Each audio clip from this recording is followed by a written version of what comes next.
हम खबर दें, पाकिस्तान ने क्रूज मिसाइल बाबर का कामयाब तजुर्बा किया है। इसी बारे में मजीद जानेंगे आज न्यूज के नुमाइंदे फैसल रजा खान से। फैसल, बताइएगा, एक और अच्छा इजाफा, दिफाई कुव्वत पाकिस्तान की मजीद मजबूत हो गई?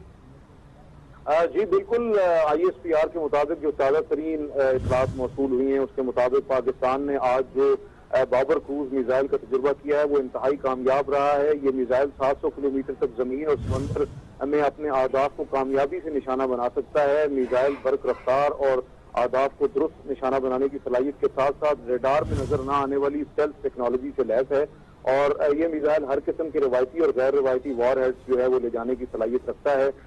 मिसाइल की जो खास बात है, ये बुनियादी तौर पर पहले से जो बाबर क्रूज मिसाइल पहले जो है वो बनाया गया था उसका एनहांस्ड वर्जन है, यानी कि जिद्दत इसमें लाई गई है। और एनहांस्ड वर्जन से मुराद ये है कि ये अब जो मिसाइल है ये न सिर्फ जो है वो जदीद खतूत पर जदीद एरोडायनामिक्स और एवियोनिक्स के साथ है, बल्कि ये अपने रास्ते की खुद जांच करता है और अपने हदफ तक जो है पहुंचने की बखूबी सलाहियत रखता है।